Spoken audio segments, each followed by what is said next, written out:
सो hey everyone, कैसे हैं आप सब लोग। मैं सब डॉक्टर तुषार एंड आज इस वीडियो में हम कंटिन्यू करने वाले अपने टॉपिक वर्जन को लेकर। पिछली वीडियो में हमने कवर किया था कि वर्जन क्या होता है, उसके क्या क्या टाइप्स होते हैं एंड इसका क्या प्रोसीजर होता है। एंड मेजॉरिटीली हमने एक्सटर्नल सेफेलिक वर्जन, ठीक है, ECV को कवर किया था। आज इस वीडियो में हम क्या करने वाले हैं, आपके जो internal podalic version that is आपका IPV, इसको देखने वाले हैं एंड शॉर्ट में आपके बाइपोलर वर्जन को भी कवर कर लेंगे। क्लियर। तो काफ़ी अच्छा मॉडल के थ्रू हम इसको समझेंगे एंड आपको काफ़ी इजी वे में ये समझ भी आ जाएगा एंड अपना आप एग्जाम में भी लिख पाएंगे। बाकी नोट्स तो हैं ही आपके पास, ठीक है, जिसको आप डाउनलोड कर सकते हैं हमारे व्हाट्सअप, टेलीग्राम एंड नोट्स वाला डॉट साइट से। तीनों के लिंक डिस्क्रिप्शन में है। एंड हाँ, 2 अनाउंसमेंट, नोट्स वाला डॉट साइट पे हमारे कुछ एक्सक्लूसिव नोट्स हैं गायनिक एंड ऑप्स के, तो वहाँ से उसे चेकआउट कर सकते हैं। एकदम अफोर्डेबल प्राइस पे आपके लिए वो हमने रखा है वहाँ पे। एंड साथ ही साथ हमारी मेंबरशिप को ज्वाइन कर सकते हैं यूट्यूब की, जिससे आपको हमारे 3D एनाटॉमी की वीडियोस भी मिल जाएंगी एंड कुछ एक्सक्लूसिव वहाँ पे भी कंटेंट आपको मिलता रहेगा। तो चलो टॉपिक अब स्टार्ट करते हैं। तो हम बात कर रहे थे आपकी इंटरनल वर्जन, दैट इज़ आपका इंटरनल पोडालिक वर्जन। तो यहाँ पे मैंने लिखा है कि इंटरनल वर्जन और ब्रैकेट में लिखा है इट इज़ ऑलवेज पोडालिक, ठीक है। ये भी क्यों है उसको आगे समझेंगे अच्छे से। वर्जन आपको पता ही होगा क्योंकि आपने पिछली वीडियो देखी है होगी। जिसको नहीं पता पहले तो पार्ट 1 देख ही लो, समझ जाओगे। पर थोड़ा ब्रीफली अगर समझाऊँ तो वर्जन है कि ऐसा तरीका जिसमें हम बेबी को रोटेट कर रहे हैं, ठीक है। रोटेट क्यों कर रहे हैं, क्योंकि बेबी का जो मोस्टली हम फेवरेबल प्रेजेंटेशन क्या होता है, इट इज़ सेफेलिक प्रेजेंटेशन। लेकिन अगर वो कोई दूसरा प्रेजेंटेशन है, ठीक है, तो हम उससे रोटेट करना चाह रहे हैं, ठीक है। तो उसी रोटेशन वाले प्रोसीजर को हम क्या बोलते हैं, वर्जन बोलते हैं। एंड जो हमने पिछली वीडियो में कवर किया था that was external cephalic version, that is आपका एक्सटर्नली हम बेबी को रोटेट करने की कोशिश कर रहे थे। इसमें क्या कर रहे हैं हम लोग, इंटरनल में हम लोग हाथ अंदर डाल रहे हैं, दैट इज़ आपका जो डॉक्टर है वो हाथ अंदर डालेगा एंड बेबी को पकड़ के घुमाने वाला है। तो वही एक शॉर्ट में ये है। नाउ डेफिनेशन क्या बोलता है, अ मोर इन्वेसिव वर्जन, ठीक है। So it is a more invasive क्योंकि वहाँ पे आप अपना हाथ इंसर्ट कर रहे हो, हैंड इंसर्ट कर रहे हो, done during the labour where the fetal foot is grasped inside the uterus, ठीक है, टू कन्वर्ट अ ट्रांसफर्स और ओब्लिक लाई इनटू ब्रीच। तो यहाँ पे मतलब हमारा गोल क्या है, हमारा गोल ये है कि बेबी अगर ट्रांसवर्स लाई में है, ठीक है, अगर ट्रांसवर्स लाई में है या ओब्लिक लाई में है तो उसे हमें पोडालिक वर्जन में करना है, दैट इज़ आपका उसके पैर पहले आ जाए, ठीक है। इसलिए हमने यहाँ पे पोडालिक लिखा है कि इसका जो लोअर पोल है, आपका जो फीट वाला पार्ट है वो पहले आना चाहिए, ठीक है, followed by breach extraction, that is आपका जो ब्रीच का मैकेनिज्म होता है डिलीवरी का, उसके बाद वो चलेगा। It is not commonly use today but may be life saving in specific conditions. Clear. तो ये हो गया इसका थोड़ा इंट्रोडक्शन। बात करेंगे कब कब करना चाहिए, ठीक है, इसके इंडिकेशन को देख लें अगर। तो यहाँ पे लिखा है कि अगर सेकेंड ट्विन, ठीक है, अगर वैसे जब ट्विन प्रेगनेंसीज होती हैं तो उसमें ये ज़रूरत पड़ती है। सो सेकेंड ट्विन इन ट्रांसवर्स लाई, अगर आपका जो सेकेंड वाला बेबी है वो ट्रांसवर्स लाई में आ चुका है तब हम ये करते हैं। अगर कोई सिंगल बेबी भी है, अगर वो भी ट्रांसवर्स लाई में है विद फुल्ली डायलेटेड सर्विक्स, ठीक है। सो सर्विक्स उस समय पूरी डायलेट होनी चाहिए अच्छे से, ठीक है, and it is 10 centimetres dilation, that is आपका first stage of labour complete हो जाना चाहिए। Where C section is not available, ठीक है, सी सेक्शन भी आपके पास अवेलेबल नहीं है तब आपको ये करना चाहिए। And third, cord prolapse with mal presentation in late labour, अगर ये कंडीशन है तो आप उसमें भी आप इंटरनल वर्जन करा सकते हैं।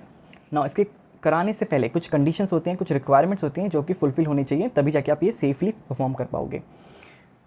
नाउ सबसे पहले क्या है, इसमें cervix must be fully dilated, that is आपका 10 सेंटीमीटर्स का डायलेशन होना चाहिए, ठीक है, दैट इज़ मैंडेटरी। उसके बाद क्या है, एडिक्वेट एमनियोटिक फ्लूइड होना चाहिए ताकि आप ये प्रोसीजर आराम से कर पाएँ। दैन उसके बाद आपका लाइफ फिटस होना चाहिए and no CPD, that is आपका सिफेलो पेल्विक डिस्प्रपोर्शन नहीं होना चाहिए, तो बेबी तो वैसे भी नहीं निकल पाएगा उस कंडीशन में। कोई एक्सपीरियंस ऑपरेटर होना चाहिए, ठीक है।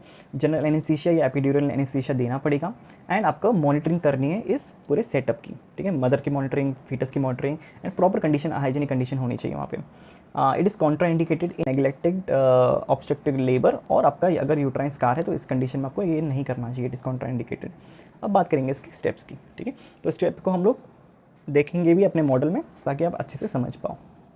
सबसे पहले थोड़ा पढ़ लेते हैं क्या लिखा है कि डॉर्सल लिथोटमी पोजीशन में आपको देना है, मतलब मदर को रखना है एनेस्थीसिया कंडीशन में। सिंपल सी, ये तो बेसिक प्रोसीजर है कि आपको पहले लिथोटमी पोजीशन में आपको मदर को प्लेस करना है, उसके बाद एनेस्थीसिया देना है एंड उसके बाद एसेप्टिक प्रिपरेशंस होना चाहिए, ठीक है। Hand selection beds opposite to fetal side, ये भी मैं सब बताऊंगा क्या है ये सब, थोड़ा बस समझ लो थोड़ा सा, ठीक है। Hand is introduced into the uterus in cone shape, back of the hand against uterine wall, ठीक है। अब पहले इतना पॉइंट समझ लेते हैं, ठीक है। तो हमारे यहाँ पे बेबी फिर से हेल्प करने वाला है हमारी। तो सबसे पहले जो हमने कल देखा था, कल क्या कंडीशन थी, कल हमारा कुछ कंडीशन ऐसी थी, ठीक है, बेबी ब्रीच में है या ट्रांसवर्स है या ट्रांसवर्स है या ओब्लिक है, तो हमें उसे क्या कर रहे थे, हम एक्सटर्नली एक हैंड से ऐसे करके उसको ऐसे ऐसे रोटेट करके नीचे की तरफ लेकर आए थे, ताकि बेबी का जो हेड है, ठीक है, सेफेलस है, वो आपके लोअर पोल में चले जाए। ठीक है, ये हमारा कल का कंडीशन था। आज इस कंडीशन में क्या कर रहे हैं हम लोग, बेबी फिर से कुछ, आज बेबी ऐसा नहीं है, बेबी ऐसा है या ऐसे है, हमें चाहिए ऐसा कि बेबी का जो ब्रीच है, दैट इज आपका जो फीट वाला पार्ट है, वो पहले आए। ठीक है, तो यहाँ पे क्या अब तक हमने जो पढ़ा कि hand is introduce in the uterus in cone shape.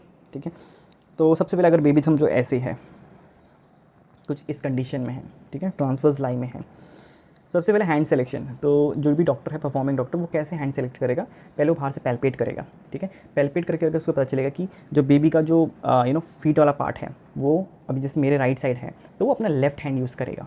ठीक है, एंड वाइस वर्सा, अगर वो कुछ ऐसे है बेबी, ठीक है, लेफ्ट साइड है, तो वो राइट हैंड यूज़ करेगा। ठीक है, मतलब आपको याद रखना कि अपोजिट हैंड यूज़ करते हैं।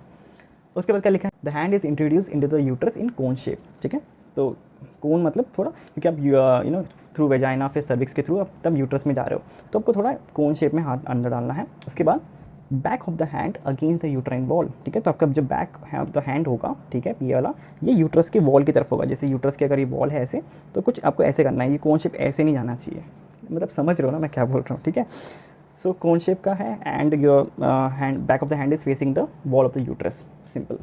नेक्स्ट पॉइंट क्या लिखा है, locate and grasp the foot. ठीक है, अब आपने जैसे अगर बेबी कुछ ऐसे है, ठीक है, तो मैंने अगर हाथ डाला कोन शेप में, तो मुझे यहाँ पे बेबी का फीट फील हुआ, कैसे, हील्स होंगे बेबी के, तो वहाँ पे वही लिखा है मैंने, by identifying by palpating the heels. ठीक है, अपने हील्स को पैल्पेट किया, आपको पता चल गया कि बेबी का फीट इधर ही है। Now bring down the leg gently while pushing the head up with external hand. ठीक है, अब ये वाला हाथ मेरा अभी यूट्रस के अंदर है, ठीक है, ऐसे कुछ वे में, एंड मैंने बेबी का एक पैर पकड़ लिया है। तो हमें क्या करना है, बेबी का पैर धीरे धीरे नीचे को खींचना है, एंड ये हैंड मेरा भी एक्सटर्नली है। ठीक है, एक्सटर्नली मैं बेबी को हेड को पैल्पेट करूँगा ऊपर से, ठीक है, एब्डोमेन से, फिर उसको मैं ऊपर ऊपर पुश करूँगा, ऐसे कुछ ऐसे पुश करूँगा, ताकि मैं ये बेबी का फीट नीचे की तरफ ऐसे खींच सकूँ। ठीक है, तो आप देख पा रहे कैसे कोऑर्डिनेटेड मूवमेंट हो रही है। ठीक है, ये हाथ मेरा अंदर है यूट्रस के, एंड ये एब्डोमेन के ऊपर है बाहर से, तो हम ये बेबी के एक पैर को खींच रहे हैं, एंड ये हेड को ऊपर की तरफ लेके जा रहे हैं, तो यही लिखा है यहाँ पे।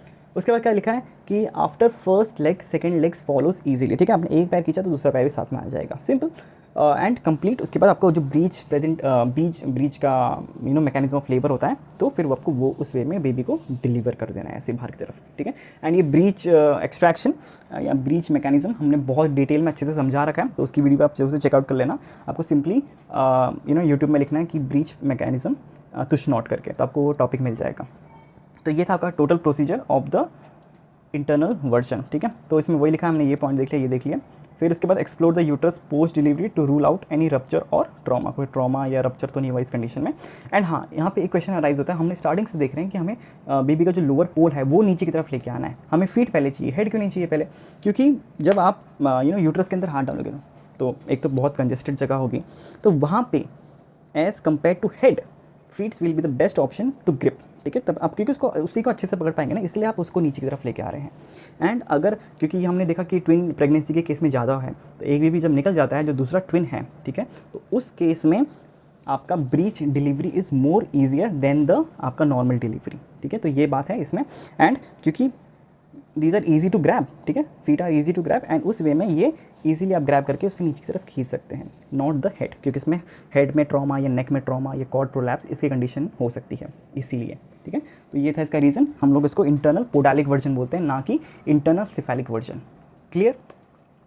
तो चलो, ये हो गया आपका स्टेप्स ऑफ द प्रोसीजर, हमने अच्छे से देख लिया। अब इसमें क्या कॉम्प्लिकेशंस आ सकते हैं, ठीक है, क्योंकि इसमें हम हैंड इंसर्ट कर रहे हैं अंदर, तो कुछ ना कुछ कॉम्प्लिकेशन हो सकते हैं। मदर में कॉम्प्लिकेशन जैसे आपका यूट्राइन रप्चर हो सकता है, ठीक है, अगर आपने बहुत फटाफट करने की कोशिश की इससे। प्लासेंटल अब्रप्शन हो सकता है, प्लासेंटा ही निकल सकता है अपने अटैचमेंट से, ठीक है। आपका इन्फेक्शन या हैमरेज कंडीशन हो सकती है। फीटस में क्या क्या कॉम्प्लिकेशंस होते हैं, आपका कॉर्ड प्रोलैप्स हो सकता है, बर्थ एस्फिक्सिया हो सकता है, ठीक है, इंट्राकीनियल हैमरेज हो सकता है बेबी के, ठीक है। ओवरऑल आपका पेरीनेटल जो मोर्टेलिटी होता है 50%, स्पेशली इन अनमॉनिटर्ड सेटिंग्स में, ठीक है। तो ये हो गया इसके कॉम्प्लिकेशंस, ईजी। इसके बाद हमने जो लास्ट में आपके बोला था कि हमने बाईपोलर भी थोड़ा सा पढ़ेंगे, तो वो यही है बाईपोलर वर्जन, दैट इज़ इसमें हम लोग दोनों इंटरनली एंड एक्सटर्नली दोनों यूज़ कर रहे हैं। कैसे? इसको ब्रैक्सन एंड हिक्स वर्जन भी बोलते हैं।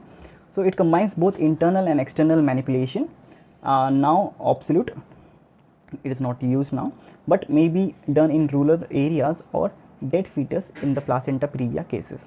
ठीक है, तो इस कंडीशन में यूज़ किया जा सकता है। The head is pushed up with fingers and the leg is brought down externally.